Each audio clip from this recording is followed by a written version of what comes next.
Thanks for joining us. Back to Slashers, Jared. I had to pay $5 for this too. So did I. I'm asking. I want you to fucking Venmo that to me. I'll beam it. I'll beam you $5. You know what? Oh, you know what? As part of this, if we're giving it a rating out of 5, and how many dollars we would have spent on it if we had to. Yeah. Right? So it's a double bagger on this one. Okay. This one is 2001's Valentine, directed by an Australian. Yes. Yes, yeah, interesting. We've got some interesting things to say about the direction here. But before we get into it, we haven't done a film episode for a little while. So I've had a couple of things on the go. Yep. I watched the first couple of episodes of Barry. Yep. Yeah, enjoyed it. Quick half-hour episodes, pretty humorous, a nice little sort of twist about how he's a hitman who wants to get into acting, you know. And Bill Hader, I really like him as an actor. Stephen Root, the bloke who's, what's his name in Office Space? Yeah, Milton. Milton, yeah, he's fucking awesome. Yeah. As his handler, you know, hitman handler, he's an absolute coin. But overall, very happy with it. Yeah, good. I also finished the first season of the Hardy Boys. Not bad, but again, it kind of went supernatural. It's your mistake. Fucking hell, why can't we just... You don't need supernatural. Sprinkling a Bigfoot. You don't Throw in a need Yeti that turns out to be a guy in a mask. Yeah. It's not hard. What I do like about the show is it is set in the 1980s. Not now. And so there's a lot of old school 80s music. Was this made after Stranger Things? Yes. Yeah. Because it has got that vibe. It seems like a good entryway into it. I know even though the Hardy Boys are older than that, it feels like that's a pretty smart move to try and sort of latch onto that audience. The fact that they got I believe they've got 3 seasons out of it is probably a pretty good... Like, it's a testament to, I think, the first season is fairly solid. Yeah, right. Nothing groundbreaking, but it's not bad. I then watched Evil Dead Rise. Yep. Exactly what I expected from an Evil Dead picture. Good fun, plenty of gore. Not particularly taxing in terms of plot mechanics, but overall, enjoyed it. You're a little concerned about why we keep reading from skin-bound books and... Correct. I mean, if a book's got fucking teeth, don't open it. Yeah. Or if you do happen to get onto the first page and you realise it's written in human blood... Yeah. Close that Should we read this? No, we should throw it out. Like, if you're going through a hoarder's apartment and you find that book, it's in the donate pile. Yeah, send that one to Vinny's.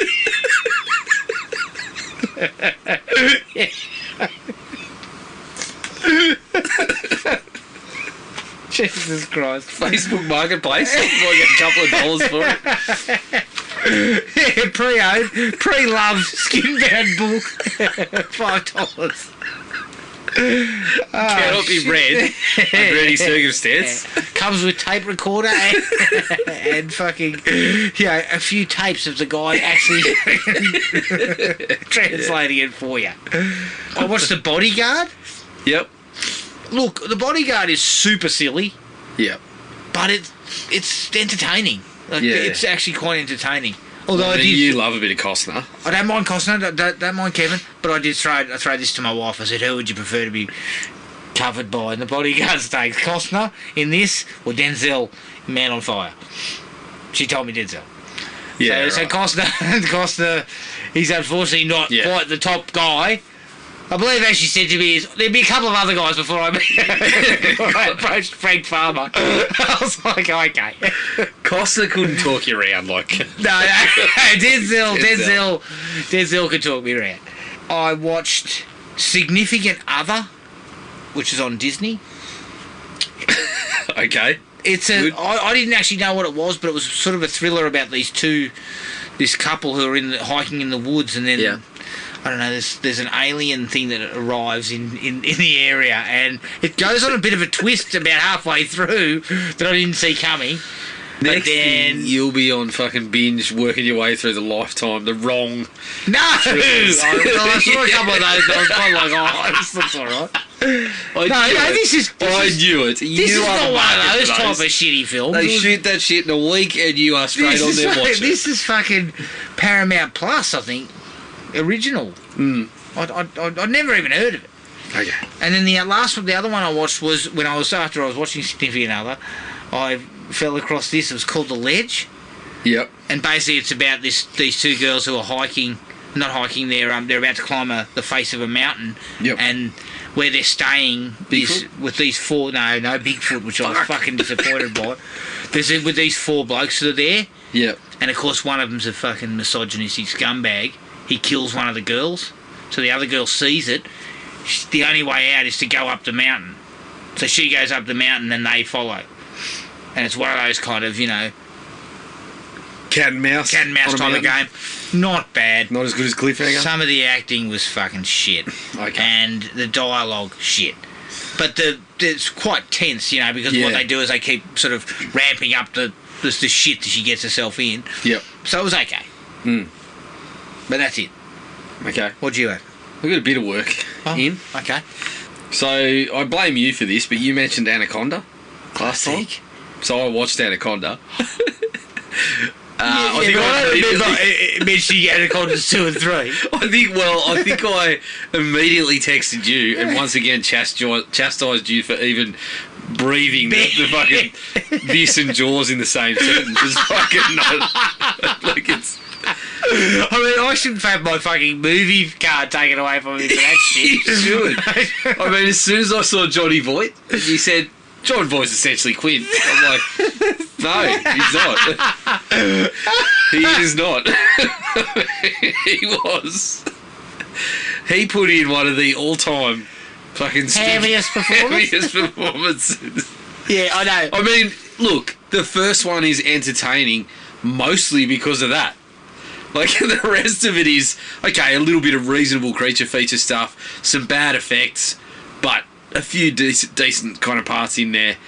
And Johnny Voight just fucking turned her up to 11 with a bad accent. I know.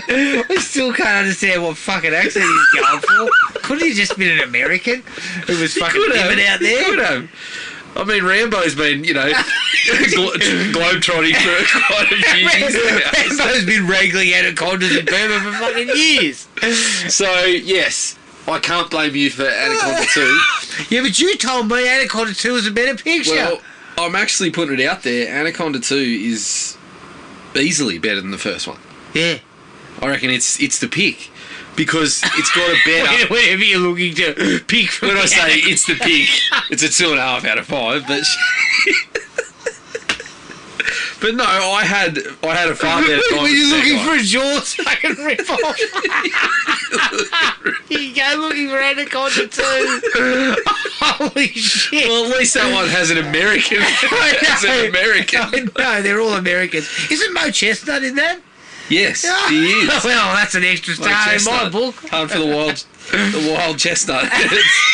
It's sorry, it's Hunt for the wild chestnut. Hunt for the blood orchid. Look. The second one is the effects are better, if I'm not mistaken. Effects are slightly better. I think they just choose not to use them at some parts and actually... Dwight Hayes Little. But he gets... The plot's that looks better. Fucking awful. Let's the not plot's have that. better. And there's a fucking plausible... they toss out an explanation why the snakes have grown. It's ridiculous, but at least it's something that works for the movie, and then the dynamics in the group are better. Yeah. I reckon, so... Okay, call me a fucking idiot. It wouldn't be the first time. Where is that on Netflix? It's on one of the streaming services. I think it was on Netflix. I'm gonna take you up on this. Yeah, take me up on it. And if I'm wrong, you can fucking sit on it. But anyway, fucking rotate. But I reckon you will concur. The second one's better. What about 3? Did you get 3? 3 is not better. 3 is not better than many movies I've ever seen in my life. And I also got to 4. Holy shit! I didn't even know there was a 4. There is a 4. I was working my way up to Anaconda vs Lake Placid, so now I'm going to get through 3 to 4 Lake Placid movies before I can watch the crossover. Christ.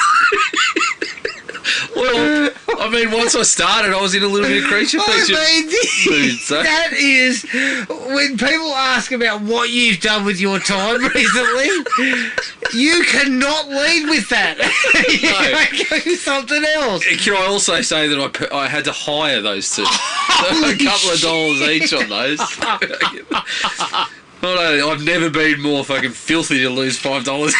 Well, wait about 10 minutes and then we'll find out how much filthy you were. Yeah, well. But yeah, that one, those two were shot back to back by noted non-craftsmen. Noted non-craftsmen were involved in that. Don E. Fauntleroy was responsible for those two. Isn't he the guy who directed fucking... No, that's John Fontenberry. No. But I tell you, mate... I thought he was going to be the guy who directed fucking Night at the Roxbury. Yeah, if you ever need more of a kind of insight into why David Hasselhoff's career has fallen on hard times... I don't. You can just watch number 3 and you'll understand why. Has he got an eye patch in that? Because for some reason I thought he that was when he played Nick Fury. Oh, that's right, yeah, fuck hell. I tell you what, Samuel L. Jackson... I think I know where I'm going on that one. Shit. And I think in the Nick Fury role, he was dropping lines like, "You're a turd that's clung to the bowl too long," and things like that. So brilliant. That's what I would describe that as your career currently, David. Yeah. Well, it didn't even cling to the bowl. It's circling at the moment. So yeah, I got through those. Again, because I was in the creature feature mood, I finally watched Grabbers. Yeah, I love Grabbers. Yeah, Grabbers was pretty good. Grabbers is quite humorous. So I got onto Grabbers, and then I watched another one that was directed by the same bloke, called Unwelcome, which is this the Blumhouse one? No. This one was it's like a young married couple moving into this small country town, and there's a woods behind the property with something bad in it. Like goblins, basically. And that's not a spoiler. It's essentially in the plot thing. Was this one made after Grabbers? Yes, it was only made last year, 2 years ago. Okay. And where is it? Is it on Paramount Plus? But I think it might be on somewhere else as well. I better look at that. But it was good fun as well. Oh, it was pretty solid. Nothing spectacular, but it was pretty funny. A little bit gory when things get to it. Cole Meany was in there. Bit of an arsehole. Not quite as big an arsehole as Con Air, but it was in the same vein. Probably fucking recycling his sandals or some shit. Something like that. John Wick 4. You checked it out? Finally checked it out. Yeah. What do you think? Not my favourite. No. But in the series, to me, that's still pretty damn good. Yeah, it's still good. Enjoyed it. It's just, I think we're kind of getting to the point where, and I think it'd be wise for them to take a break. Well, I think now's the time where you can probably spin off a little bit. Yeah, well, they are going to spin off. The others. But time to take a break from John Wick himself. I mean, only because I would say, don't take too long. No, don't take too long. But what I mean is just give him a powder for a little bit, because give him a spill. I felt like 3 and 4 seemed to be getting a little bit repetitive. Yeah, slightly. The fighting and stuff is getting to repetitive points. I really like Donnie Yen. Yeah, he was a good addition. That was a really great addition. Yep. I mean, again, he was one you could probably spin off if you wanted to. Yeah, absolutely. With a smaller, kind of lower budget little bit of work in the universe. I think, and he would do a fantastic job. Yeah, but I was happy enough with it. Megan. Yeah, what do you think of that? What's that? It was all right. Yeah. I didn't mind it. I prefer Chucky. The problem is, that's the thing. I think the Killer Dolls, it's still Chucky, for sure. But Megan was a reasonable little addition. I think the good, solid bit there is you've got the whole AI stuff to work with, which is kind of hot topic stuff at the moment. But really, the Child's Play remake was almost the same thing, wasn't it? Yeah, very similar, yes. They just had a little more of that technology angle and the people involved in creating the technology and whatnot. Yeah. But I just felt like, I know Blumhouse has been criticised for this, but I reckon this is probably the worst example of where all the good shit was in the trailer. Yeah. Like, there wasn't much in there that I hadn't seen already in a short snippet in the trailer. Yeah. That said, I had fun with it. I would definitely go back. Yeah. I did purchase it, so I better watch it again at some point. No, I enjoyed it enough. Yep.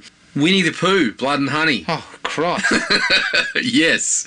Oh, Christ. Yeah, not good? It was a shocker. Okay. The bad part is it We almost starts... went to the cinema for that. Yeah, I nearly did too. Fucking hell. I mean, Christ. Yeah, it's awful. I mean, I know I've got a lot of disposable money these days because I've got no children, but fuck, even I have to draw the line somewhere. Yeah. It's the silly thing is it started reasonably well, and the idea is not a terrible one.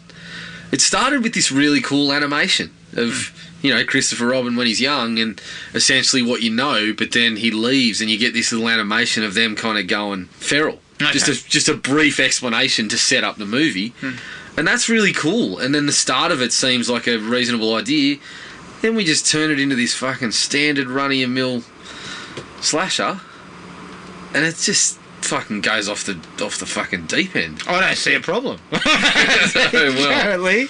Yeah, well, you will when you watch it. Okay, well, I probably won't be watching. You can take it because I fucking bought it. Oh, you bought it? Oh, shit. I mean, you get to sometimes you get into JB and they got a 3 for 2 sale, and it's as much as renting the thing. So I'm like, fuck, I may as well buy it. The least discerning person on earth. Well, as I said, it was a 3 for 2. I had 2 that I definitely wanted. And then you thought, it was there. Here we go again. So I got a freebie. And it was a turd. It was a turd. Checked out Super Mario Brothers. Had to go to that. Yeah. It is what it is. I was hoping for a little better, to be honest. But at least it was. At least it looked like the Mario Brothers. I have no fucking idea why so many people want to see that shit. Well, I do. Like, just crossed $1 billion mark. Yeah, I know. I couldn't give a fuck about Mario. Yeah, I know, but you are not in the kind of age bracket. Well, you kind of were, but you didn't play as much of the Nintendos. You haven't kind of gone... I mean, fuck. My kids were itching to see it. They play some of the Mario games. I had an interest... I was like, I know enough about Mario that I'll go and check it out. I'll be happy to take you to it. Yeah. But I was hoping, because some of the Despicable Me movies are all right. So when Illumination got it, I was like, okay, well, we might end up getting a really good story out of this. Did we not? They've got a track record. No, we didn't. Look, it did what it needed to do, nothing more. So that's that. Watched another DC animated one, which was Batman: The Doom That Came to Gotham, which was kind of like they take it, they try to chuck a bit of Lovecraft into Batman. Yeah, it was okay. Enjoyed it enough. Bit of Shudder. Kids vs. Aliens. Oh, yeah, how was that? It wasn't bad. Definitely had, again, a bit of that Stranger Things, a bit of that Psycho Gorman. Yeah. But one of the main characters, it's like a brother and sister, right? And the sister starts off as a kind of neat little character, but then for someone that you're kind of coming around to, is just painted as really stupid. She does these things where you're just kind of like, what are you doing? And it sort of leads to other places. It's enjoyable enough. It's got a bit of gore, a bit of fun, but I just couldn't get past that sort of stuff. Like that's what kept it from being a really good movie. Yeah. Nick Cage, Unbearable Weight of Massive Talent. Oh yeah, how's that? I really liked it. Yeah, it's exactly what it's going to be, but Cage is on point. Pedro Pascal, he's on point. Loving his work. Yeah. Like the two of them together were piss funny at times. Yeah. She's a bit of a predictable ride in some ways, but I had plenty of laughs watching it, so I really enjoyed it. I was roped into another screening of the first Harry Potter movie, actually on the big screen this time. Same as the last time I watched it. The Invitation. Oh, you saw that? No, you didn't love that one. Did not. I did not either. It was trash. Again, neat little idea with public domain characters. I like that they tried to go for something different, but they failed. It was really boring. Yes.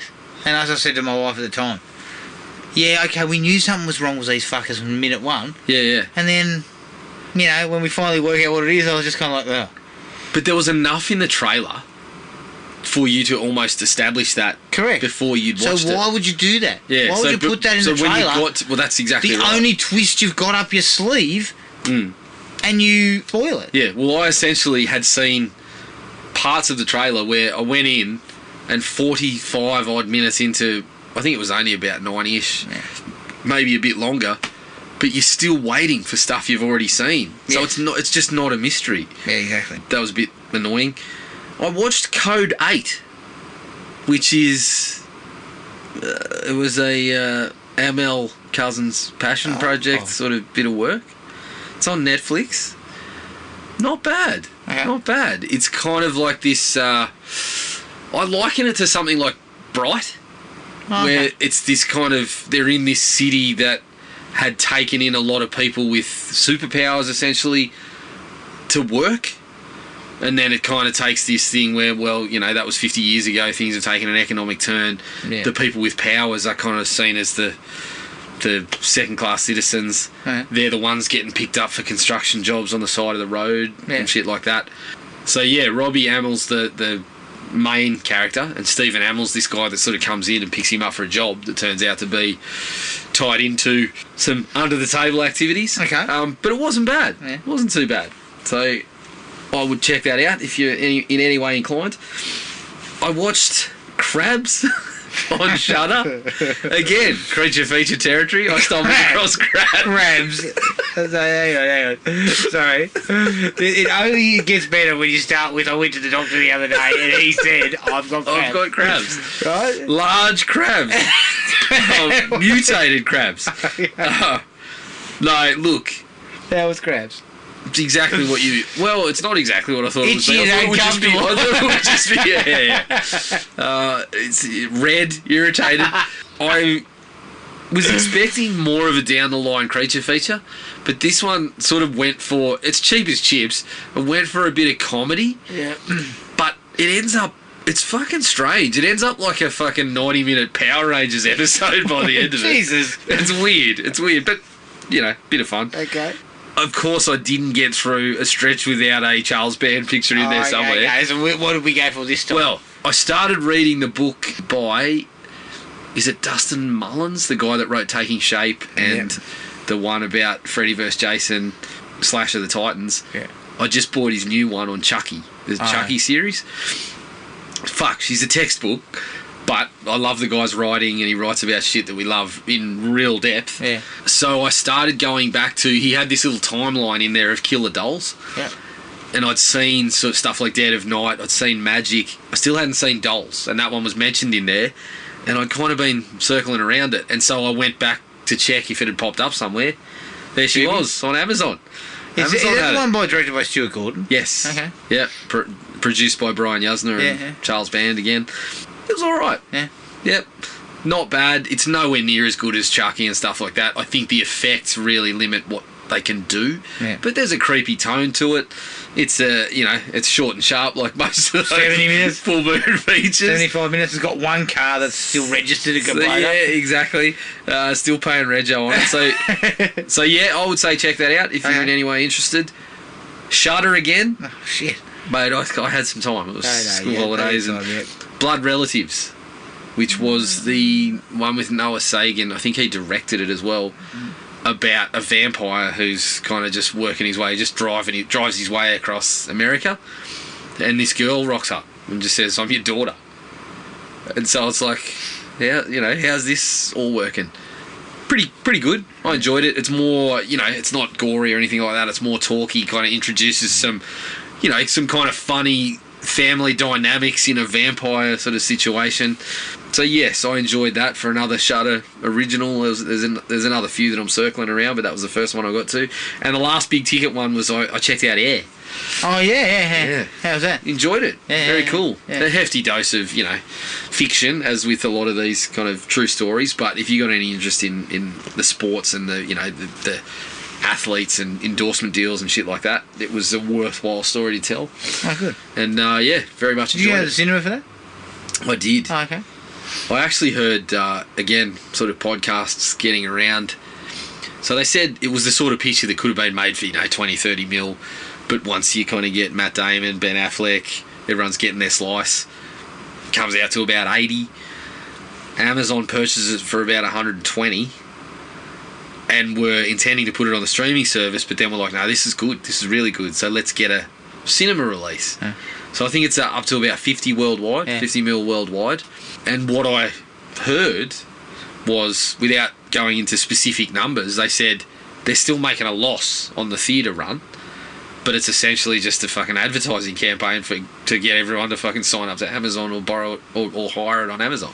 Okay. So she's a pretty interesting little, like a study for one of these new sort of models of how they do streaming / theatre release. I believe we get a Chris Tucker return. Yeah, he was pretty good too. Yeah. Well, he seems to be discerning, a man who sort of just picks and chooses very, very sporadically. He's not around much, and yeah, he doesn't make a lot of films, but it's interesting to see him every time. Yeah, and this is the first time in a while I've seen him just kind of straight out acting. Yeah, not so much of not being asked to throw out kind of funny lines and shit like that. And I think it suited him. It was really good. Yeah, he was a bit like that in Silver Linings Playbook as well, I think. Yes, I still haven't seen that. Yeah, he's good in that. I mean, I've got fucking full moon features to watch before I've got to watch that. Don't worry, you've got plenty of time. Yeah. I could watch 2 full moon features in the time I could watch that. Oh, you could probably watch it. Yeah. Well, you wouldn't even get to that. I can tell you, mate, Subspecies 5 is on the way. So that'll be inserted above Silver Linings Playbook. You haven't been this excited in a long time, have you? Kevin Spiritas is back. Well, that's always good to see they're bringing back the key cast. That'll where we go on the Spiritas versus Chalamet list again. Spiritas will have another one in the bank before Chalamet has his single. Chalamet still hasn't scored. He hasn't even paddled right away for a single just yet. Whereas fucking Spiritas has knocked off a couple of nice cut shots. Hit a couple over the fence. All right, okay. Let's take a break. Here's the trailer for 2001's Valentine. Why am I surrounded by all this craziness? It's Valentine's. People get lonely, they start acting strange. You're not acting strange. On February 2nd, Love Hurts. Valentine. Rated R. Starts February 2nd. Valentine from 2001, directed by Jamie Blanks, who directed Urban Legend. It's produced by Dylan Sellers, who produced the Footloose remake. Great movie. It's written by Donna Powers, who wrote The Italian Job, Wayne Powers, who wrote Deep Blue Sea, Gretchen J. Berg, who wrote some episodes of Beverly Hills 90210, and Aaron Harbitz, who wrote Zoe's Extraordinary Playlist. And it's based on the novel by Tom Savage. Now, a little bit of extra... Not even loosely. They reckon it was only picked up, the novel was only collected for the title. It had nothing to do with what was in it. That was a mistake. I'd like to read it. It's a reasonable book. Yeah. It stars Denise Richards as Paige Prescott, David Boreanaz as Adam Carr, Marley Shelton as Kate Davies, and Jessica Capshaw as Dorothy Wheeler. The budget was $10 million. I read some conflicting stuff and said it was $26 million. But somebody said, I read the same thing. The budget was being tossed as 20s, but it was more like 10. And it made $36 million worldwide. Now, this project was originally began at Artisan Entertainment with the same producer, but with a different director and cast, one of which was Tara Reid. Interesting. Yep. All right, straight out of the gate, Jared. Where were you on this one? Well, I mean, it wasn't high. I gave it a 2 because I started out with... Are you paying $2 for it? I paid 5, so I guess... Would you pay 2? If you came to me and said, can I have the 5 back? I'll give you the 5 back. You got to decide how much you pay. If I landed on 2, I wouldn't be filthy. Okay. I'd be all right with it. Right. You'd be upset? Are you working with silvers? I'm working with, small. Okay, so I would go, 2. Initially, it was a bit of fun. I thought there was some scenes in the first half hour in particular where she was a reasonable take on kind of just down the line, more like 80s slasher stuff. Yep. Post-Scream, it didn't feel like that sort of stuff. It felt more like we just have your standard setup, we go with it, but it chucked in a little bit of taking the piss out of the guys who in the 80s slashers would have been the ones that are getting lucky and all this sort of stuff, and paints them as the fucking ball bags. Correct. Which worked for a while. As it goes on, it just gets a little bit thinner and thinner, and the story, or the lack of the story, really comes comes to the fore, and by the end of it, it's just kind of like, let's just wrap it up. We've kind of got where we need to go. A couple of other problems that we'll get into, but yeah, $2. $2. Okay. Boring. It doesn't even have gore to sort of fall back on, which a sort of a film like this probably really needed. Not enough blood gushing out his nose. Yes, correct. It has a professional sheen, like it looks good. It does actually look good, and it's shot. Well, I'm not going to say it's directed well, but it's shot with, in terms of there's some quality in terms of how well it's shot. I actually think it was reasonably well directed in parts. And the killer's outfit is cool. Yeah, I really did like the cherub and the black coat and everything like that. I thought that was really cool. Mm-hmm. But beyond that, it just struggles to generate anything at all. It's not fun. It's not interesting. It takes well-worn cliches or the well-worn path, but with no imagination whatsoever. It was really... It's a real low point, I think, in the slasher genre as we were coming out of Scream into the early 2000s, and I would say this is only marginally better than the Prom Night remake, which is the worst of all of these ones. Yeah. If it's a 99-cent higher, I'll give you 50. You're haggling. I gave it 1 out of 5. 1 out of 5. I'll take 50 cents if I'm going to hire it on fucking iTunes again. So I can give you less money than Stars. Yeah, you can give less money. If that's the case, I'll have it. Because they're different. They're different. I would take it at 99 cents. They're different fucking... There's different modes here. Yeah. Yeah. Okay. Good stuff. The good stuff. Good stuff. Killer's mask and costume. Yep. Really cool. Yep. I actually found some of that when you see the killer kind of stand up and look at them and pull a knife out of his jacket. Yeah, yeah. It looks really cool. Yeah. You know? It's kind of almost got that Michael Myers type of style about it. Yeah, well, I actually wouldn't have minded a full face. Like if the mask had been one of the kind of the full face. Yeah. Because it did look cool. Yeah. Agreed. But, when you've only got 10 and not 20, you just go for the... You go for the fucking front bit. The front face with a little bit of string on it. Okay. I like the idea of receiving the Valentine's gifts and the cards. Mm-hmm. And actually it felt very much like My Bloody Valentine. Yeah. And I kind of got that little wave of nostalgia to that. Yeah. And I thought that was kind of pretty decently done. Yes.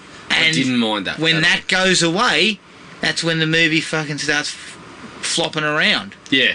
Well, I mean, like, in general, I actually think the you're talking about kind of nostalgia and flashbacks to other things. I actually think the classic slasher setup of the school dance actually works as well. Yes. It's not super strong. No, but it's a solid setup. Simple way to start, but there's questions about a lot of questions. And I think impacts on how well you like or don't like these sort of movies. Yeah. Is when there's a lot of things you have to swallow. Yes. But as it goes, and this is probably... I mean, it feels better with a bit of distance between it, because you kind of just brush it in with some of those 80s ones. But at the time, we were working past this. Scream had kind of highlighted some of the deficiencies in working in that way. But as I said, with a bit of distance between it, I actually enjoyed the setup more than I did when I watched it back in the day. Yeah, okay. I hear you. And I think it's... we'll get back to that. We'll talk in depth more. For some reason, I found Jason at the start to be highly amusing. The guy that she's on a date with, and he's got fucking spinach in his teeth, and he's talking about himself in the first person. Yeah. And then when he starts talking about, his big noting, he's got to, look after... You need a man that's going to earn the money for you. And then the bill comes out, and he's like, whoa, you had the salmon...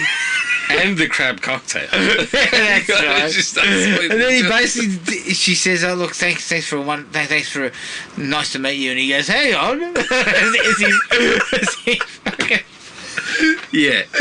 if. Well, hang on a second. We have to finish with a lazy roll around the sack. Yeah. I'm just like, yeah.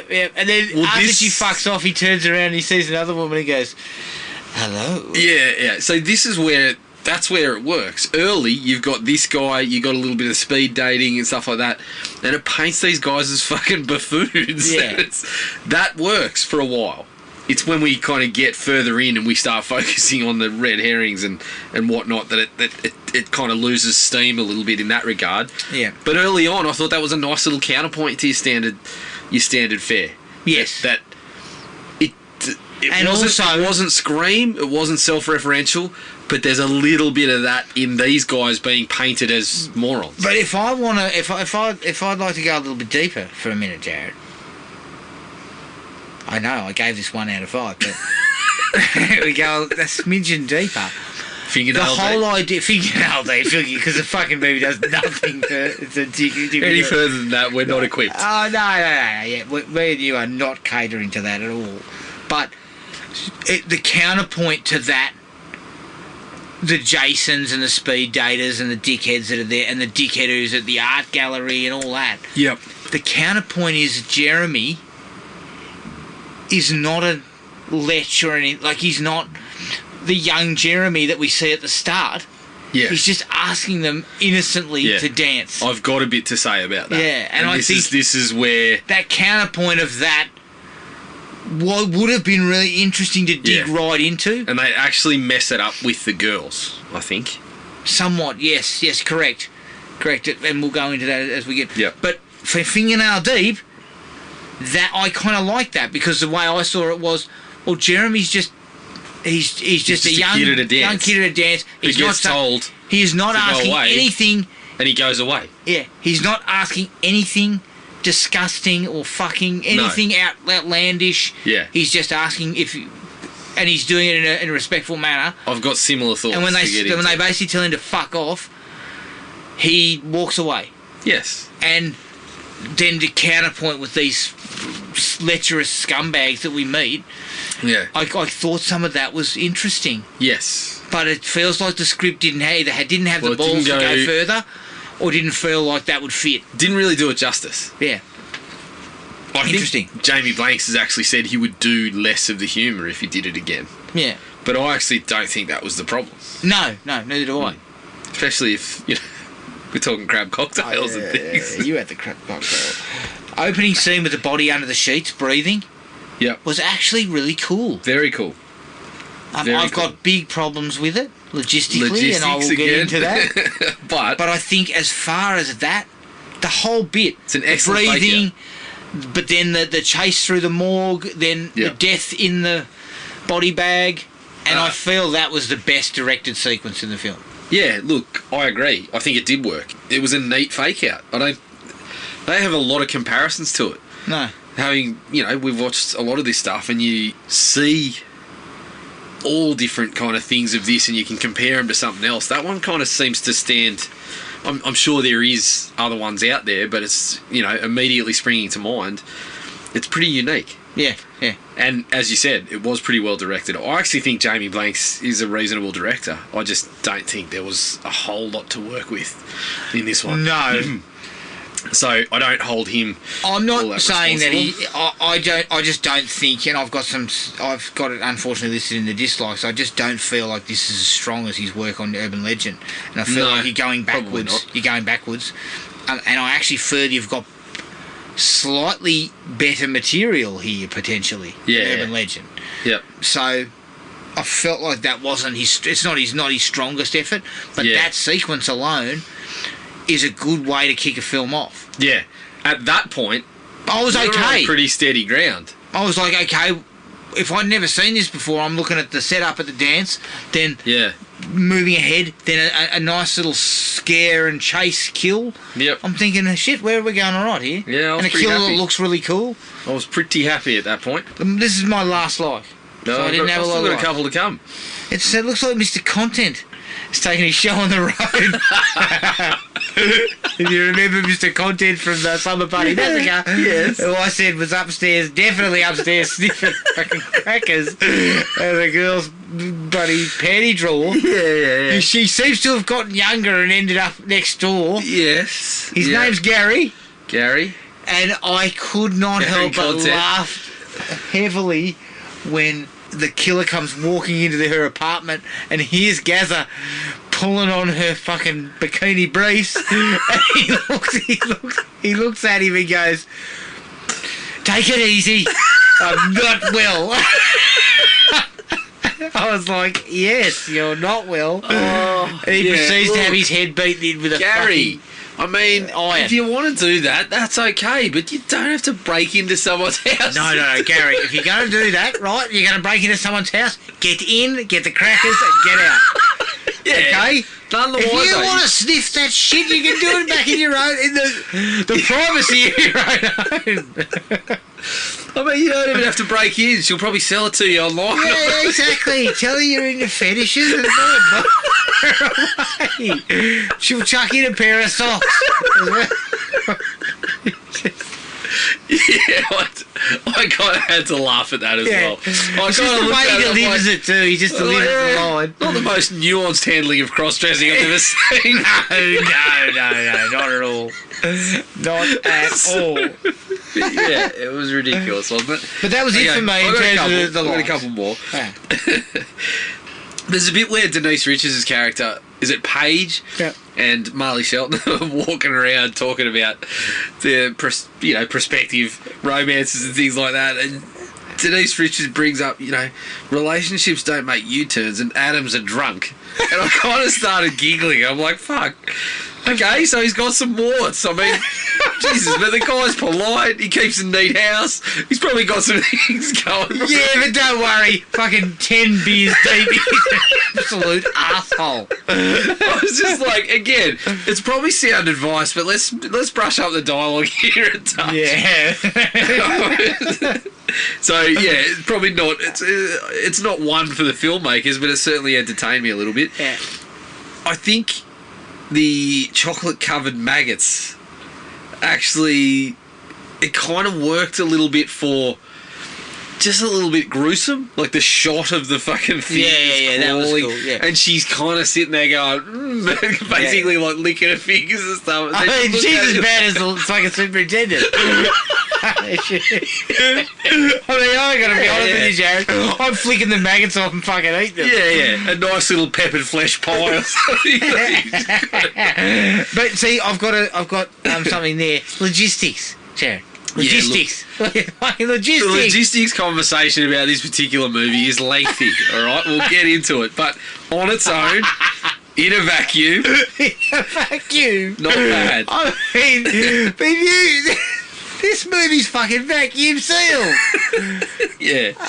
Yeah, she's food safe. Okay. So, the last little thing, this is not to go to the movie, but I kind of broke out in chuckles when the ratings came up, and they seem to have changed some of the language in the ratings. Yeah. So it gets tossed up as an MA-15 or whatever, and then it basically just says this blanket statement of may contain objectionable material, and I was like, well, that's not very specific, and I think you may be referring to the writing. Yeah.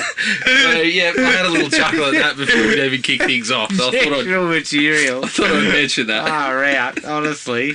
It was fucking objectionable, alright?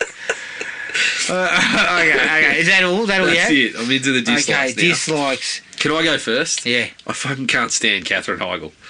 I cannot stand her. Yeah. She's got an issue with film. Yeah, she hates hates cinema, as I film. said. Well, she said this is another movie that she's basically said she hated. Yeah. Well, that's good, Catherine, because we hate you. Yeah. So fucking don't do them anymore. I hate this movie too. Like, I fucking totally agree with you. Yeah.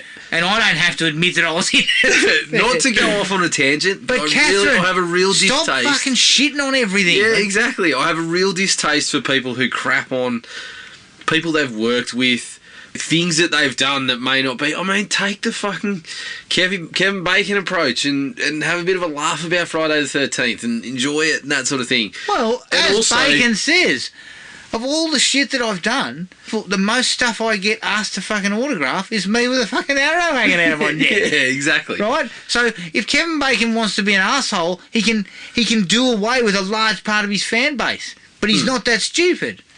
He realises, well, you know what? I made this movie. I've got to put up with this. Bacon's also not a fucking humorless individual, which Katherine Heigl seems to be. I mean, you know, it's all just gossip and shit like that, but she just seems like an awful person. Like, rude, pain in the ass. So I'm just like, you develop this distaste, and then you go back to this thing, and you're like, fuck, her again, when people were trying to make her a thing. Yes. So I'm not, that rubbed me the wrong way straight away. Immediately. Well, to piggyback on the back of that, the acting is rubbish. Yeah. It's rubbish. Like, none of the girls give her any sort of performance. I think Jessica Caulfield's probably about the best, because she's got a little bit of, you know, she's got a little bit of the whole sort of ditzy character to her. Yeah. But even that at a stretch is pushing it. Boreanaz, he's fucking hopeless. Like, he's a much better actor than that. I mean, I don't know what he's doing here. I read that his whole role's done in 12 days or 10 days. 10 days, yeah. Honestly, it looks like he punched it out in one day. yeah, let's just get through this. You got one take. He is sleepwalking. Yeah, and Denise Richards was, you know, she was never known as a thespian. No, never known as a great actress. So... and look, I mean, there's an argument to say Marley Shelton's the best one in the movie, and this is not her best work either. I will say about Denise Richards, they give her the part that we would expect from her, the sort of the man-eating type. And some of that at times does actually work. Like when she takes the old mate into the bedroom and then pours stuff in his fucking junk. And let me just say, Denise, there's an assault charge coming after that. Oh, yeah, definitely. Even though he's a dickhead, you've got some questions to answer there. And who's using the term, can you wax it? Fuck. You've just given her the idea. That's the 80s, cocknose. Yeah. Character development, pure surface level. Yeah. All of it. Yeah. Like, not one part of it is interesting in any way. Yes. But they go with the standards. This brings around the conversation we were just talking about how the Jeremy setup is undone by the girls. We spoke about the Jeremy Melton thing. Okay, so he's an unpopular guy who seemed to be asking people to dance, and as you pointed out, he took off when they said no. Okay? Yeah. Everything looks above board there.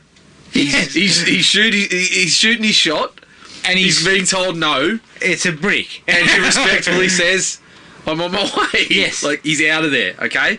And I even think they do he a seems to be shooting a lot of shots, but okay. I mean, and they do say something about him being weird and what have you. Yeah. But I even think they do a nice job, a kind of a nice job of when Kate says, "Oh, maybe later." That's the start, right? He kind of gets happy. He doesn't sort of mope off. He says, "Oh yeah, okay, maybe later." You know, like he gets. Yeah. So we're seeing that this kid is not. He's not a lecherous prick, right? No, he's being respectful when he's been told to fuck off. Yeah, basically. He's saying, okay, fucking off. Like, I'll move over here. Oh, okay, I'll ask someone else. That place is far enough. Yeah. So how far? Like, what's the numbers? And this is where the whole morons that they're dating and stuff could have been really good. I know one of the big criticisms is they bring up that people bring up about it is that they never talk about the blokes that beat him up.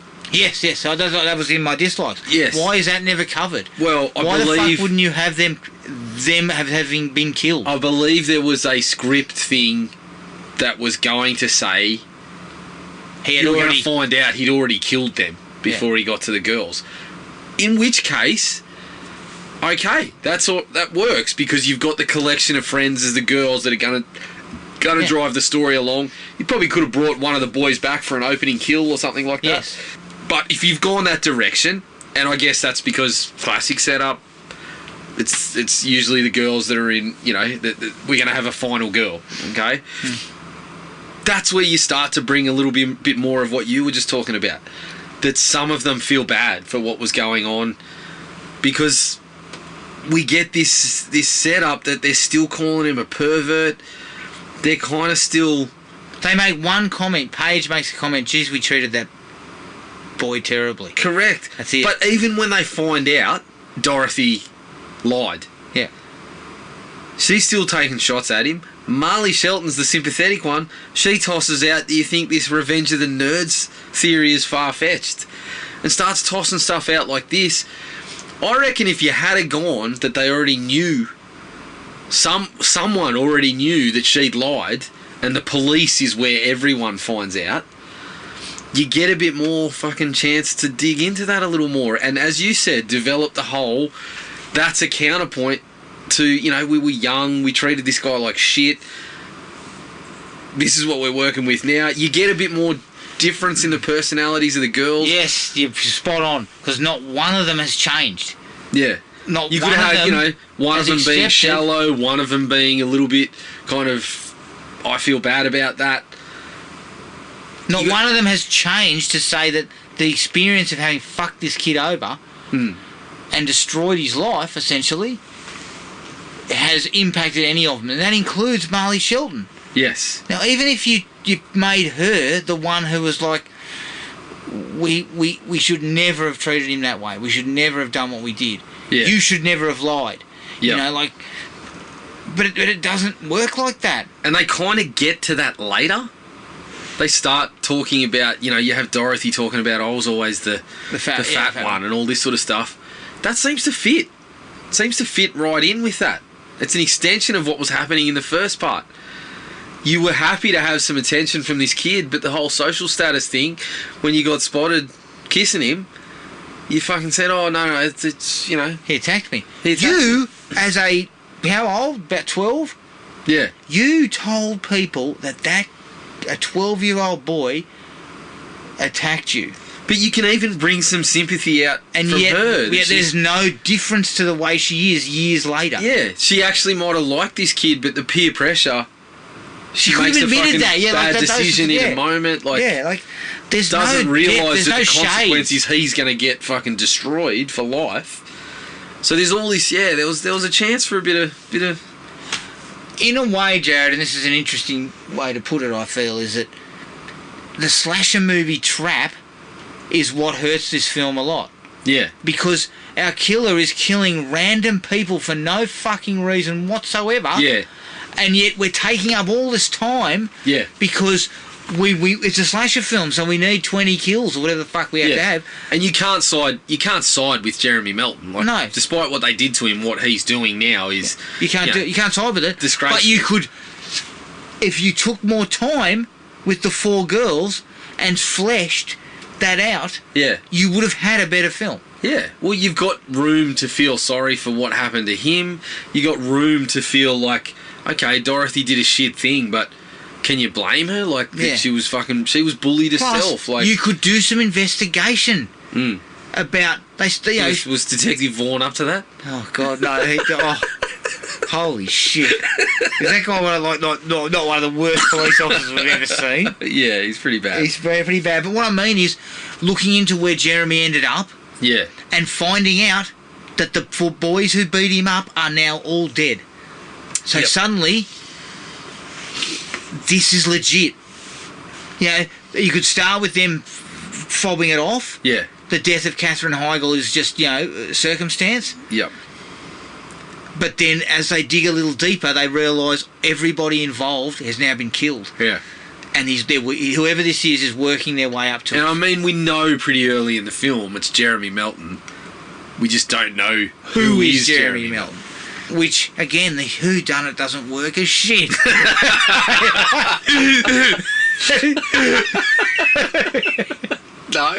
Whodunit is not worth a pinch of shit. Well, I think when I first watched it, I was kind of like mildly surprised.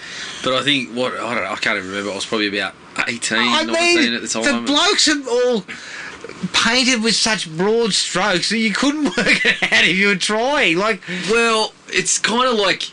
So this was the way, and I, at the time when I first watched it, I wasn't a savvy enough film goer. Yeah. Still not that savvy. I'm not very savvy at all. Slightly savvy, but I wasn't a savvy enough film goer to come out with things like the way that I read it described in one particular review online. They called it the Tony Danza rule or something like that, and it was basically if you had an episode of Law and Order Special Victims Unit or whatever, and the guest star list was like 5 working actors and special guest Tony Danza, he's the killer. Basically, they're going like, okie dokie. Special guest was David Boreanaz. Exactly. It must be him. So, but I couldn't give a shit either. Like, no. they don't do anything decent enough to make me even care. Not really. Who it was. No. And as you said, with old Jason turning up for 5 seconds at the art place and going, looking like he's constipated. You'd never see that bastard again.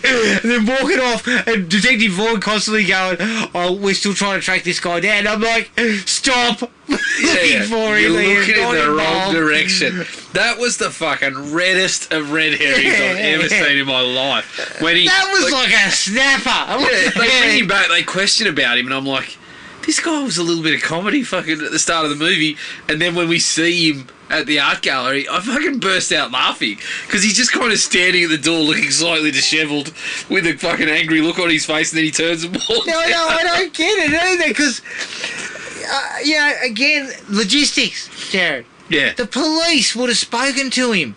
Yeah, his alibi would have been fucking airtight because he seemed to be getting laid elsewhere. I mean, he's turning up to the art thing. Of course he's cranky. He's sitting there going, I'm just here to say some smart, and now I've got to answer questions about some sort of murder I had nothing to do with. No wonder he was cranky. That art thing was fucking ridiculous. Yeah, it was terrible. I mean, the back section looked alright. It was like a little... There was some tits and stuff, I believe. Is that not what we saw? Yes. Yeah, is that coming to the National Gallery soon? The bit that I fucking couldn't stand was just all that shit going, "Love me." Oh, God. Oh my God. I would have smashed some jellies. And just getting briefly into the logistics argument, when she gets into the part when she's getting killed, isn't it saying other stuff? Which means that Jeremy Melton would have had to record shit and set up the screens in that particular part of it with... You're not doing that. Jeremy Melton he's attacking you in your apartment. He's not killing you out on the street. Look, I'm full of rage. I don't have time to set up these big screens with... I'm not fucking paying someone to shoot. I'm not paying an actor so I can shoot them saying some line. Yeah. There is no gore, no chase scenes of note, no memorable kills. Like, this is what I mean about being so generic. There was just nothing. There is nothing that comes out of this where you go, remember, like, Jason Takes Manhattan. Shit of a movie. But I always remember Julius getting his head punched off. Yeah, yeah. Right? Give me something. Give me some set piece. The closest we get is Catherine Heigl's. Yeah, her death, but it's so simple that he just cuts her throat. Yeah. There's nothing and else. It's not because of the kill, it's because of the... Yeah, the leader. The scare, yeah. But other than that, it's just... Oh, ass. Yeah, yeah. Just getting into a couple of, just a couple of the little things that I had a bit of a chuckle over. Yeah. Generally, if an alcoholic has a full bottle of tequila in the car and says, I bought that's for someone else, I haven't had a drink in 3 weeks... Come on. I say, look, you can forgive me for being slightly suspicious. Like, we're not out of the woods here. There's still a few trees on the side of the road that we may run into. You say you've been fucking sober for 3 weeks? 3 weeks. And you're giving me, I got a fucking bottle of Glenfiddich in the car, and you're telling me that it's a present. I mean, it's half full. Get out of here. Yeah. Look, you could, as I said, you can forgive me. I'm a little sceptical. Look, take it slow. Yeah, I love you, but it's small steps here. I mean, it's 12 steps. It's science, mate. It's 12 steps. Exactly. And let me tell you something. Getting back into my apartment and dating again is way off. Unless you're planning to just get in there and sniff some panties, then it seems I'm not well. It seems to be a pretty easy job to do that. Yeah. I mean, you can't invite anyone in, but if you just want to get in there and sniff a few panties and get out. He does make a amusing comment, though, which he says, I think he broke into my house and went through my panties drawer. He goes, oh, that was me. Yeah, but then we find out at the end it probably was. I was like, oh yeah, that was pretty funny. Look, let's get some logistics going on here, okay? First part of the logistics. There's no teachers around as Melton is dragged out in his dragged out in his crackers at the school dead and beaten senseless. Savagely. Where's the chaperones? Fuck. And you see the statement, and it says, this is what happened. Jeremy Melton attacked this girl, backed up by so-and-so, so-and-so, and so-and-so. As you said, where's the fucking... Someone else saw something. Yeah. Like, yeah. No, so logistically, that's not on. Yeah. Teachers are drinking the bloody spiked punch at this point. Well, they could have just shown a quick scene of the teachers saying, saying, oh, that's not mine. I haven't had a drink in 3 weeks. Yeah, that is definitely a present. As the parents are going to pick up the children. Or something. Like, Jesus. Okay, so continuing logistical conversations. Logistical nightmare this film is. Okay. Go ahead. So if you have a nosebleed every time you get mildly excited about killing someone, aren't you leaving DNA evidence at every scene? But also, Detective Vaughan, this should be a pretty quick solve. We have DNA from every scene that matches up. We're gonna check out if Jeremy Melton has some living relatives that we can. check it out. Bingo! We got some results from the lab. We think we're onto something. Yeah, we might be onto Milton. We're closing. Yeah, it's a real shame that he seems to fucking bleed at every crime scene. Now, this is a big one. That opening sequence, the logistical stuff is ludicrous. It couldn't possibly have happened. I mean, not only would he have had to have been naked under there, because there is no way he is laying under there with that massive jacket on, with just his stomach exposed. And secondly, his stomach is extremely pale. Yeah. It looks like corpse pale. Yeah. Hang on, this corpse was wearing a fucking peacoat. When did that happen? Yeah, when did that happen? He was nude as before. you said, like, there's also the fact that he doesn't distract the girl. Someone else does. Some other bloke who just seems to be doing his uni work. Jeremy Melton pulling an all-nighter. Jeremy Melton standing just near the thing in the nude, waiting to jump on that thing. Yep. Then breathe, upset her, leap off, redress, quickly gets dressed. And starts stalking again. I would have thought in the time you got dressed, she's out of the building. Oh, yeah. I mean, those heavy boots he's got on. They would take several minutes to put back on. A lot of laces, a lot of lace loops in there. That is like wearing a pair of Chuck Taylors. Yeah, so that doesn't work. None of it works. That doesn't work. None of that works. Because normally the killer would go and break something or, you know. Yep. A couple other questions. This one's not logistical, but... if someone's just left you a note suggesting they'll need dental records for identification purposes, maybe fucking say who's there before you open the door. Yeah.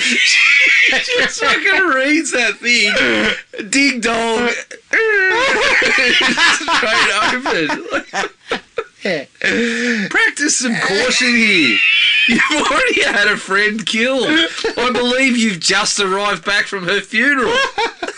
Yeah, exactly. And secondly, maybe it is logistical. It is logistical, it is. But also, and this is slightly going backwards to the opening sequence as well, because she gets a similar letter, and I mean, I don't know about you, mate, but I don't just go scoff and throw it away. Especially when someone's just been fucking threatened. Especially when we've just fucking scooped some dirt back on top of somebody's fucking dead body. Yeah, exactly. Like, so, like, to me, Catherine Heigl gets one of those letters too. Yeah. On her in her locker. And why are we walking around a morgue that seems to be short on life? Well, you know, it's just they're just setting the scene. I mean, you know what? Dissecting a human body is a difficult process. Would that be a fair assessment? Difficult, and I can't speak from experience. I've got no experience here, but I'm imagining it thinking, being a coroner. I've carved a few roasts. Yeah, and if the lights were out, I'd have cut my own hand off. Yeah, exactly. So once you get that electrical knife going, why are we conducting an autopsy or whatever we're conducting in the dark? Aren't you supposed to be trying to do well in this test tomorrow? Correct. You need to be able to fucking read your textbook and conduct your autopsy. Pull an all-nighter in, like, Building 10. Yeah. Like we used to. Yeah. But this is the other thing. I know it's med school, but do you pull all-nighters with corpses? I mean, we used to be typing on computers, mate. We used to be falling asleep in front of a fucking computer, not cutting a body up at fucking 2 in the morning. Yeah, exactly. I don't think that's... You're not cramming before you actually have to go and cut the fucking body up, are you? No. I wouldn't have thought so. Well, you're anyway. a med student. You're not a fucking butcher. Well, she'd get a job at the bloke in Slashers. Oh, yeah. No dramas. Yeah, but you know what I mean? Like, I highly doubt that is how you cram for a test. Yes. I don't know. You get a free body? Like, where do you get these bodies from? I don't know if you have it like a... It's not a fucking written test, obviously, when you're cutting up a body, but I wouldn't imagine it's conducted the same way. It's not a arrive at 9 a.m, we'll cut the body up, and we'll fucking, you know... Now, label everything in there. I think there's probably a little bit of flexibility in that. Yeah, that's right. But anyway, I don't know that. Absolutely right. Moving on. Don't dunk your head in the crapper, just as a general rule. What's the fucking point of that? That sequence is useless. Absolutely useless. Unless you're Joe Pesci in Home Alone. Oh, yeah, you don't do it. You have to duck in the toilet because when you do it like that, I'm all for it. But yeah. But what I don't understand is what did that scene bring to any of it? Anything at all? It had no bearing on anything. So why is it in there? What? I don't know. That Kate's a disgusting person who washes her hair in shit. Yeah, she's got shit water. She's got no qualms about fucking dunking her hair in the same bowl that she crapped in 15 minutes ago. And let me tell you, there's still some speckles there. I can guarantee you that toilet's got a shelf. Because it's one of those old school toilets. It's got a shelf, Jared, and let me tell you, things are landing on that shelf. Fucking half loaf in your hair now. Oh, you put some colour in. Oh, no. That was... I'm the same as you there. I don't know why that needed to be in there. We've probably spoken about this enough, but I just noticed a note that I wrote where the apartment, the neighbour, I'm not well. I've written one note here that says he's a hair off the 6-minute abs guy. When she first talks to him, he's almost twitching. Yeah, he's there going, Kate, we should go on a date. Yeah, bad. Oh my God! Like just I'm bad like, all around. And again, this would be part of being a working actor. Would be taking roles like this where you've got absolutely nothing to do. Yeah. Right? And then when everyone sees it, you're not working anymore. Yeah, it's a double-edged sword. I need a gig, but I didn't need it bad enough to fucking ruin my career. You know, it's like the good old days of the Friday the 13th where young working actors would be really keen and they'd go, what's my motivation? And the director would tell them to fuck off. Just go and stand over there. Yeah. What's my motivation? Yeah, okay. So that sort of thing. Yep. I think I've covered off a lot of mine. We've already talked about them. Yeah, I've only got a handful to talk about, but obviously the ageing tech needs an upgrade. Yeah. Yes. Yeah. In general, that scene in the police station plays out. Like, if there's a particular scene I could circle where the girls just became going from, there's already some questions here to we're just not going to get back around to these characters, is when they're talking about how their boyfriends couldn't possibly be Jeremy Melton. It makes all of them sound really silly. Yeah. I've known him for a month. I've known Campbell for a month. He definitely could not be Jeremy Melton. I've known him for a month. And then Marley Shelton pipes up with, well, you know what, a month is the same amount of time my boyfriend's been sober. Yeah. I've known him for a month. Oh, now that you mention it, well, we won't say it in the vicinity of the police, but I did have some woman turn up to this art show and start telling me he was a fucking con man.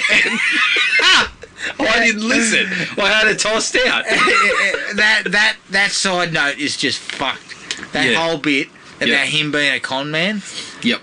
and the woman who's after him. Yes. Absolute shit. Like, and if you wanted to save some time and build some character, you could ditch that with ease. Not only that, but the stalking scene of the woman through the house that it produces is just so boring. Yeah. It's another 10 minutes. Why is Jeremy Melton killing the help at the party? like what? To me, you're making your revenge plot more difficult. Yeah. You're killing people for no reason, leaving your DNA all over the place. Exactly. There's fucking nosebleed. There's fucking snot dribbling out everywhere here. Jesus, Jeremy. We already mentioned briefly the detective leering and getting into, Denise Richards. It's just kind of like, could we have had one of these guys just not do some of that stuff? Yeah, see, and this is where they fail dismally. They're trying to almost make Boreanaz to be the white that's knight. part of the other thing that makes it so obvious. But he's because a fucking all the other drug. artists, the dildo, but he's the one that's, in terms of the approaching the kind of romantic aspect of the relationship, that doesn't happen with him, which is kind of makes it clearer again that perhaps he's the one we should have been looking at. Yeah. Another note on David Boreanaz, the costume. He seems to be wearing the early 2000s Unibar collection. No, don't knock him for that, because I think we all wore that, didn't we? Oh, I was going to say, he seems to be having more success with it than I did. Because, I mean, if anyone had seen me at the Unibar, they'd have been saying, he hasn't had a drink for 3 minutes. I was Jeremy Melton. Okay, you want to dance? Fuck off. Oh, okay. Yeah, but by that stage I was old enough to go and drown my sorrows. Yeah. Because you want to have a dance? No. Okay, I'll be at the bar. If you change your mind. If you change your mind, I'll be out at the bar. I'll be loving life. And then, I would have also got seat that. missing. My shirt seems to be sort of wet. I don't know why. Something spilled on it. It smells funny. Correct. I would also have been in the this guy hasn't had a drink for 3 minutes. Yeah, especially during my Unibar days. He probably wore it better. Yeah, look, Boreanaz, he definitely wore it a lot better than I ever did.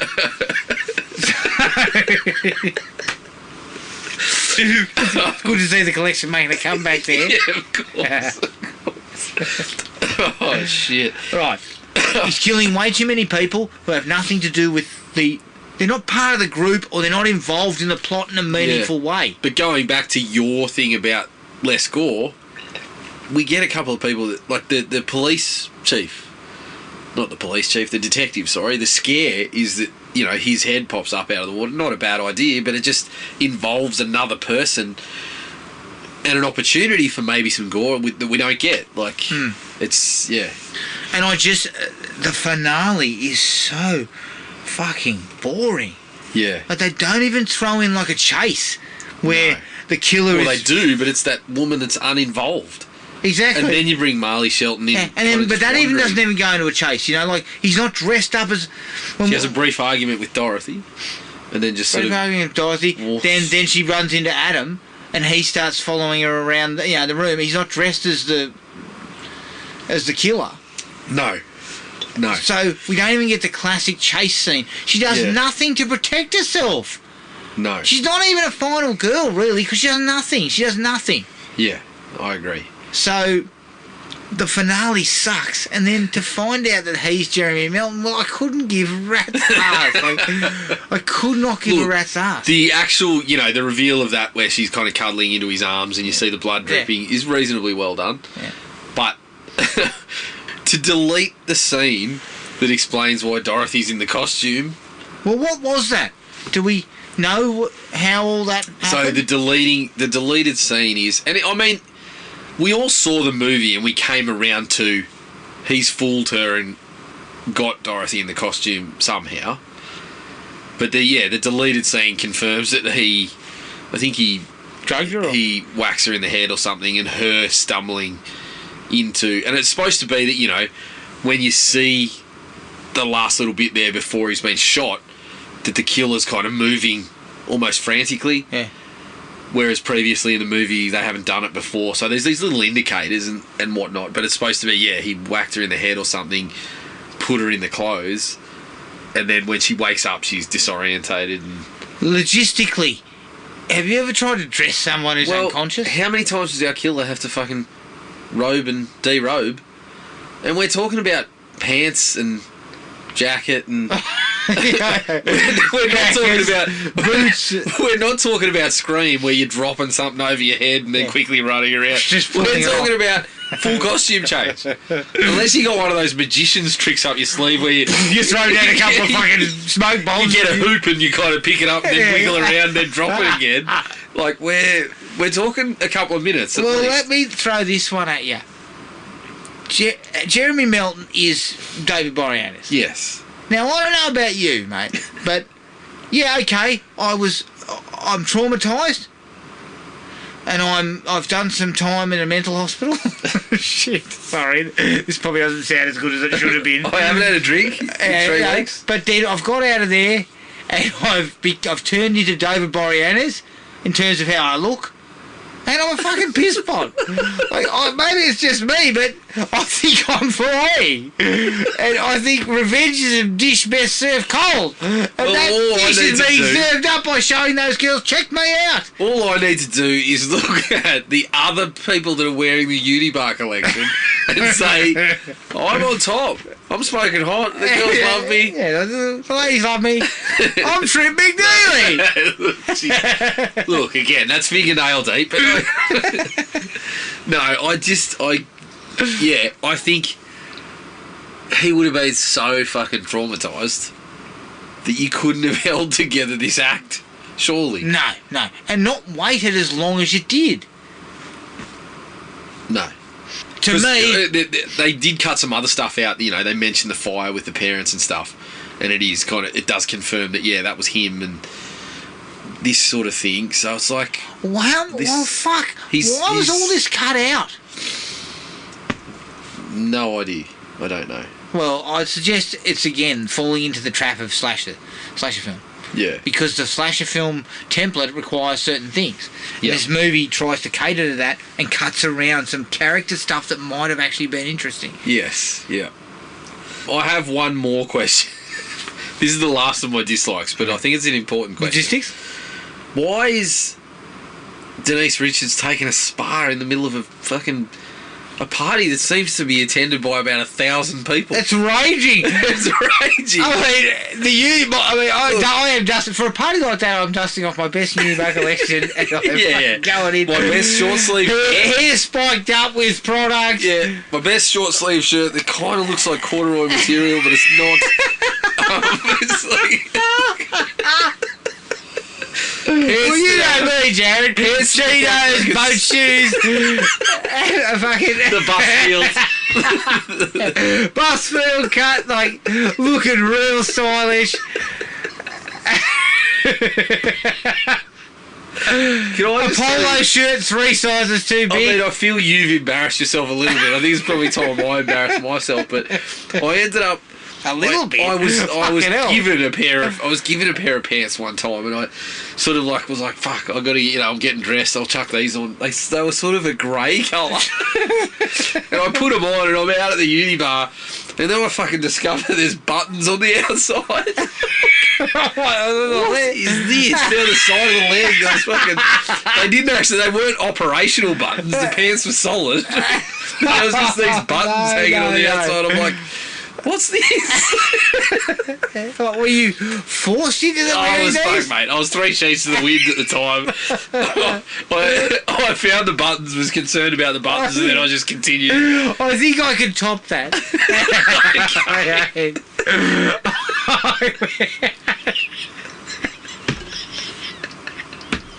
Please do. I went out on the piss one night and some jeans that I had acquired. I do not remember from where I acquired those jeans, but it turned out they were fucking women's jeans.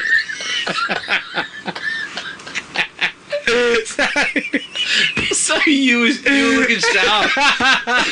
You were doing skinny jeans before they were a thing. Yeah. Pretty much. Unfortunately, at that time period... Much to the mirth of the lads, he thought it was pretty fucking Yeah. I can imagine why. Because at the time, skinny jeans were not a thing. So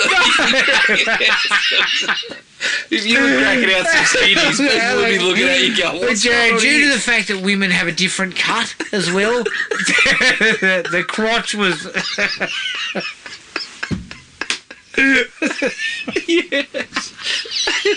She wasn't a comfortable fit at the front. There was not a lot of room up front, and yeah. So it's fair to say that yeah, not my finest hour, I think, at the uni bar. I think that's fair. Again, it seems to have taken you till about 35 years of age to develop some idea. Certainly when it came to fashion, Jared, I was not well known for my fashion sensibilities. But you know what? If Boreanaz had done that, wouldn't have mattered. Yeah, he would have been lauded over wearing skinny jeans for the first time. I mean, if people had gone, oh, look at him, he's got buttons on the outside of his pants. Doesn't he look good? Doesn't he look good? Oh wow! But but then you point out, so am I, and they're like, shut up, shut up, and go away, will you? Leave me alone, drunk. Whereas my response is, he hasn't had a drink for 3 weeks. Oh man, yeah. Shit. I think that was. I was looking at why she was in the spa at a party with so many people. I'm like, I don't care how big that house is. Look at the amount of people there. They are filtering out everywhere. Doesn't matter what doors you lock. But how did it clear out so quick? Because they have there's a fucking electrical circuit, and everyone goes, shit, and walks out the door. Whereas I'm flicking on a torch or getting some candles and immediately go back to the... Party on. Straight back to the esky. I go wandering around the house and I walk into that bedroom. Oh, there's candles in here. Let's keep it going. There's some bloke laying on the bed screaming about how his cock's all burnt. Yeah. Yeah, I'll take these, mate. Don't worry about it. Sorry, Sizzle Dick. We'll get back to you later. At least I'm not the only one getting laid. I'm not getting laid tonight. Because it's clear your shit's not going to be working. Yep. But no, it's just like, it felt like a situation where... Or deliberately done just to put her in a bikini? Yeah. Put her in a bikini, put her in a little set piece that we think might be... But it wasn't even interesting. No, it wasn't. But yeah, someone else has busted in, going... Spa, strip it off, jump it in, or she's not going in. One of the two. Yeah. Unless the spa was sort of cut off from the rest of the party, was it? Well, it was in another room, but Marley Shelton wanders in there within a matter of minutes, goes down, a flight of stairs, and she's in the fucking spa. Like I said, there's that many people at the party. People are wandering around everywhere. Someone's looking for somewhere to root. Someone's looking for something to steal. Someone's remonstrating about where the fucking Canadian clubs went. Yeah, someone's looking for the Eskia club. Someone's fucking wandering around trying to find a hose that they can cut up for a fucking box. Yeah. Look at the age bracket of this party. Yeah. There is I mean, honestly, you could not water the garden. Exactly. Yeah, definitely not. The irrigation system is fucked when Dad gets home. Yeah. He's asking questions. Who the fuck cut my hose up? That was hose leak, you bastards. Yeah, I don't know, mate, but I tell you what, the bog I pulled through the orchard bottle. Yeah. Well, if it's hose leak, our bog's gonna last a while. There was zero separation. Fucking hell. Shit. Alright, okay, you got anything else? No, that was it? We probably spent far too long talking about that shit, but that was Valentine. Classic. Yeah. You know, I was a hair off buying the Scream Factory Special Edition. I think she was about $45. Well, you know what though? If it had all the deleted shit in it, I might have considered it. Yeah, and usually, even for bad movies, that stuff is just jam-packed. So you get your money's worth. Yeah, so the way I see it is I would like to have seen what they cut out. You would have liked to pay for it. No, shit, mate. You can get it, and then I'll borrow it off you. Thanks. So I'll borrow a pair of jeans off you to make up for it. Be careful what you wish for, mate, because it could be a little bit uncomfortable. Yep. You can find us on iTunes, Spotify, Podomatic, and wherever else you get your podcasts. Send us an email at thrillme@iinet.net.au. We're on Facebook at Thrill Me Podcast Australia, Podomatic at thrillme.podomatic.com, and Instagram at thrillmepodcast.au. Keep an eye on the Facebook page for details of what we will cover next. But until then, take it easy, and we'll catch up with everyone later. Cheers. Find the podcast at Podomatic or on iTunes. Don't forget to rate and review. Like us on Facebook at Thrill Me Podcast Australia, or contact us at thrillme, all one word, all lowercase, at iinet.net.au.